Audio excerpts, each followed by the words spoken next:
Hello, welcome to B for you. ഞാൻ കഴിഞ്ഞ ദിവസം ഒരു വീഡിയോ അപ്ലോഡ് ചെയ്തിട്ടുണ്ടായിരുന്നു. വീട്ടമ്മമാർക്ക് എങ്ങനെയാണ് PSC പഠനം ഈസി ആക്കുന്നതെന്ന് പറഞ്ഞിട്ട്. അപ്പോൾ ആ ഒരു വീഡിയോയ്ക്ക് അത്യാവശ്യം റീച്ച് ഉണ്ടായിരുന്നു. അപ്പോൾ അതിൽ കുറച്ച് പേരെൻ്റെ അടുത്ത് ചോദിച്ചു, ഞാൻ എങ്ങനെയാണ് പഠിക്കുന്നതിൻ്റെ ടൈം ടേബിൾ ഒന്ന് പറഞ്ഞു തരുമോ എന്ന് ചോദിച്ചിട്ട് പറഞ്ഞിട്ടുണ്ടായിരുന്നു. അപ്പോൾ ഞാൻ പഠിക്കുന്നത് എൻ്റെ ടൈമിനനുസരിച്ചാണ് കേട്ടോ. അപ്പോൾ എൻ്റെ ഫ്രീ ടൈമിനനുസരിച്ചിട്ട് സെറ്റ് ആക്കിയിട്ടുള്ളൊരു ടൈം ടേബിളാണ്. അപ്പം ഞാൻ എല്ലാ ദിവസവും അത്യാവശ്യം സബ്ജക്റ്റ് ഇൻക്ലൂഡ് ചെയ്തിട്ടാണ് പഠിക്കുക. ഒരുപാടൊന്നും ഇല്ലെങ്കിലും ഞാൻ കുറച്ച് എന്തായാലും കുറച്ച് സബ്ജക്റ്റുകൾ ഇൻക്ലൂഡ് ചെയ്തിട്ടാണ് പഠിക്കുക. കാരണം കഴിഞ്ഞ പ്രാവശ്യം, അതായത് 2024 LD LGS ഞാൻ എഴുതിയിട്ടുണ്ടായിരുന്നു. അപ്പോൾ അന്ന് ഞാൻ എൻ്റെ ഇഷ്ടത്തിനനുസരിച്ച്, അതായത് എനിക്കിഷ്ടമുള്ള സബ്ജക്റ്റുകൾ മാത്രമേ ഞാൻ പഠിച്ചു പോയിട്ടുണ്ടായിരുന്നുള്ളൂ.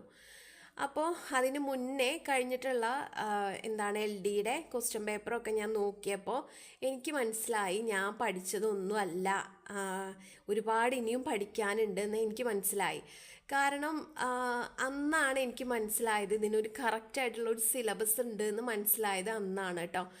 പിന്നെ അത് ഫുള്ളായിട്ട് കവർ ചെയ്യാനുള്ള ഒരു ടൈം ഉണ്ടായിരുന്നില്ല, 2 മാസമേ ഉണ്ടായിരുന്നുള്ളൂ. അപ്പോൾ ആ ഒരു 2 മാസത്തിനുള്ളിൽ ഫുള്ളായിട്ട് PSC പരീക്ഷയുടെ സിലബസ് നമുക്ക് കവർ ചെയ്യാൻ പറ്റില്ല, നിങ്ങൾക്ക് തന്നെ അറിയാലോ.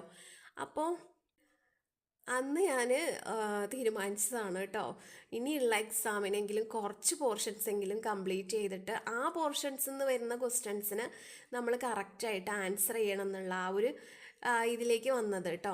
അപ്പം എന്നും എല്ലാ സബ്ജക്റ്റൊന്നുമില്ല, ഞാൻ സെറ്റ് ചെയ്തിട്ടുള്ള കുറച്ച് സബ്ജക്റ്റുകൾ ഇൻക്ലൂഡ് ചെയ്യും കേട്ടോ. അപ്പം ഞാനത് പറഞ്ഞു തരാം, നിങ്ങൾക്ക് എത്രത്തോളം യൂസ്ഫുൾ ആവുമെന്ന് എനിക്കറിയില്ല. അപ്പോൾ നിങ്ങൾക്ക് ഇതൊന്ന് നോക്കുക, എൻ്റെ ടൈം ടേബിൾ ഒന്ന് നോക്കിയിട്ട് നിങ്ങൾക്ക് പഠിക്കാൻ പറ്റുന്നുണ്ടെങ്കിൽ ഇതൊന്ന് ഫോളോ ചെയ്യാം കേട്ടോ. അപ്പോൾ ഞാൻ പറഞ്ഞു തരാം.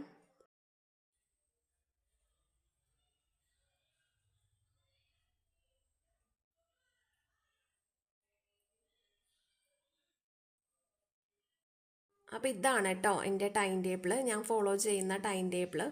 എല്ലാ ദിവസമൊന്നും ഞാൻ ഇതനുസരിച്ചിട്ട് ടോപ്പിക്കുകൾ കംപ്ലീറ്റ് ചെയ്യില്ല കേട്ടോ. കാരണം എപ്പോഴും നമുക്ക് പഠിക്കാൻ പറ്റിയ സിറ്റുവേഷൻ ആയിരിക്കില്ല. ചിലപ്പോൾ എന്തെങ്കിലുമൊക്കെ ഫങ്ഷനും കാര്യങ്ങളും, അല്ലെങ്കിൽ ചിലപ്പോൾ എന്തെങ്കിലുമൊക്കെ ജോലികൾ ഉണ്ടായിരിക്കും. അപ്പോൾ നമുക്കത് കംപ്ലീറ്റ് ചെയ്യാൻ പറ്റില്ല. എങ്കിലും ഞാൻ ജോലി ചെയ്യുന്ന സമയത്താണെങ്കിലും ഞാൻ ഇപ്പം നമുക്ക് SCRT ഒക്കെ ഉണ്ടാവും. അപ്പോൾ അതൊക്കെ ഞാൻ SCRT, പിന്നെ കുറച്ച് നമുക്ക് ഓഡിയോ ആയിട്ട് കേൾക്കാൻ പറ്റുന്ന രീതിയിലുള്ള ടോപ്പിക്കുകളൊക്കെ ഉണ്ടെങ്കിൽ ഞാൻ അങ്ങനെ ഹെഡ്സെറ്റ് വെച്ചിട്ട് കേട്ടിട്ട് ആണ് ഞാൻ പഠിക്കുക. കാരണം ഇതിലുള്ള ടോപ്പിക്കുകൾ കംപ്ലീറ്റ് ചെയ്തിട്ടില്ലെങ്കിൽ എനിക്കന്ന് ഒരു അസ്വസ്ഥതയായിരിക്കും, എനിക്ക് പഠിക്കാൻ പറ്റിയിട്ടില്ലെങ്കിൽ അങ്ങനെയാണ്. അപ്പം ഞാൻ എന്തെങ്കിലുമൊക്കെ ചെയ്തിട്ട് വർക്കൊക്കെ ആണെങ്കിൽ, കിച്ചണിൽ വർക്കൊക്കെ ആണെങ്കിൽ ഞാൻ അങ്ങനെ ഹെഡ്സെറ്റ് വെച്ച് കേൾക്കും. അല്ലെങ്കിൽ പിന്നെ നമ്മൾ അടുത്ത ദിവസത്തേക്ക് പെൻഡിങ് ആക്കിയിട്ട് അടുത്ത ദിവസം നോക്കിയിട്ട് അങ്ങനെ കംപ്ലീറ്റ് ചെയ്യുകയാണ് കേട്ടോ ഞാൻ ചെയ്യുക.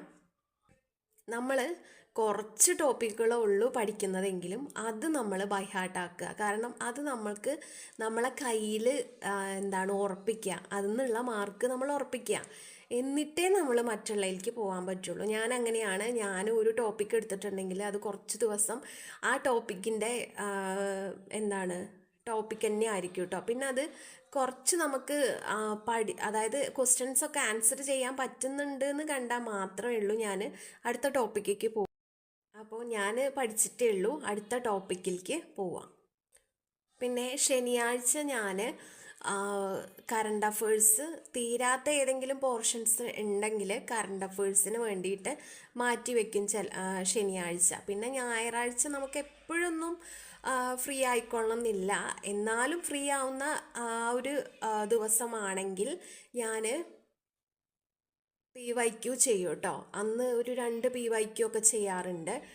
അപ്പോൾ PYQ നോക്കുമ്പോൾ നമുക്ക് കുറച്ചും കൂടെ ഒരു ഇത് കിട്ടും. കാരണം ഏത് ഏരിയാസാണ് PSC ഇമ്പോർട്ടൻ്റ് ആയിട്ട്, അതായത് PSC കൂടുതൽ ക്വസ്റ്റ്യൻസ് ഇടുന്നത് ഏത് ടോപ്പിക്കാണെന്ന് നമുക്ക് മനസ്സിലാക്കാൻ പറ്റും PYQ ചെയ്താൽ കേട്ടോ.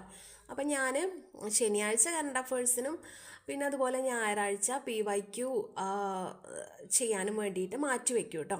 ഇനി അഥവാ ഇനിയിപ്പോൾ മറ്റുള്ള ദിവസങ്ങളിൽ നമുക്ക് ടോപ്പിക്കുകൾ പഠിക്കാൻ പറ്റാതെ വന്നിട്ടുണ്ടെങ്കിൽ ഞാൻ അതും കൂടെ അന്ന് നോക്കൂ കേട്ടോ. ഞാൻ എല്ലാ സബ്ജക്റ്റുകളും ഒരുപാട് അങ്ങോട്ട് കാട് കയറിയൊന്നും പോവില്ല കേട്ടോ, കുറച്ച്. അപ്പോൾ നമ്മൾ എല്ലാ സബ്ജക്റ്റും ഇൻക്ലൂഡ് ആവുമല്ലോ, അപ്പോൾ നമുക്കൊരു സമാധാനമാണ്. ഇത് അപ്പോൾ നമ്മളിപ്പോൾ ഒരു 2-3 സബ്ജക്റ്റ് മാത്രം പഠിക്കുകയാണെങ്കിൽ നമുക്കൊരു മനസ്സിലേക്ക് ഒരു ഇതായിരിക്കും. കാരണം ആ ടോപ്പിക് ഉണ്ടല്ലോ, ഇനിയിപ്പോൾ ആ സബ്ജക്റ്റ് ഉണ്ടല്ലോ, അത് തൊട്ടിട്ടില്ലല്ലോ, അങ്ങനെയൊക്കെ ചിന്തകൾ വരും കേട്ടോ. അപ്പോൾ അതിന് വേണ്ടിയിട്ടാണ് നമ്മൾ എല്ലാ ദിവസമല്ല ഓരോ ദിവസങ്ങളിലും നമ്മൾ ഡിവൈഡ് ചെയ്തിട്ട് സബ്ജക്റ്റ് പഠിക്കുന്നത് കേട്ടോ. അപ്പോൾ നമ്മളെല്ലാ ടോപ്പിക്കുകളും കുറച്ച് കവർ ചെയ്ത് പോവും. അപ്പോൾ നമുക്കൊരു മനസ്സിനൊരു ആശ്വാസമാണ്, ഞാനിങ്ങനെയൊക്കെ പഠിക്കുന്നുണ്ടല്ലോ, അപ്പോൾ നമുക്ക് ഇനി കുറച്ച് പോർഷൻസും കൂടി അല്ലേ ഉള്ളൂ പഠിക്കാൻ. അങ്ങനെയാകുമ്പോൾ നമുക്ക് പഠിത്തം എന്ന് പറയുന്നത് മടുക്കില്ല കേട്ടോ. ഇത് നമ്മൾ കുറച്ച് സബ്ജക്റ്റ് നോക്കിയിട്ട് ഇനിയിപ്പോൾ ബാക്കിയുള്ളത് അവിടെ കിടന്നോട്ടെ, നമുക്ക് വേണ്ട, അങ്ങനെയൊക്കെ പറഞ്ഞ് പോകുമ്പോൾ നമുക്ക് ചിന്തകളായിരിക്കും കേട്ടോ. ആ ടോപ്പിക്ക് പഠിച്ചിട്ടില്ല, ഈ ടോപ്പിക്ക് പഠിച്ചിട്ടില്ല, അപ്പോൾ ആകെ കൂടെ ഒരു ഇതായിരിക്കും. അപ്പോൾ എക്സാം ആകുമ്പോഴേക്കും നമ്മൾ എവിടെ എത്തില്ല കേട്ടോ.